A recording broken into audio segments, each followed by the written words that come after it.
بسم اللہ الرحمن الرحیم۔ معزز ناظرین السلام علیکم۔ آج میں جس ٹاپک پہ بات کروں گی یہ وہ عمل ہے جس کو کر کے آپ اللہ تبارک تعالیٰ کے پاس بطور امانت رکھوا سکتے ہیں اور مرتے وقت آپ کو نصیب ہوگا انشاءاللہ۔ تو ناظرین وہ عمل کیا ہے اور کیسے کرنا ہے؟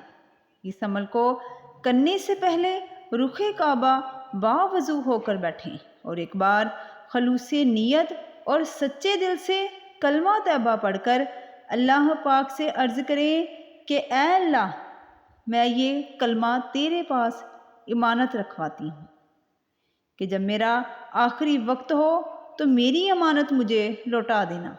تو ناظرین اللہ تبارک تعالیٰ سے بڑھ کر کوئی امانت دان نہیں۔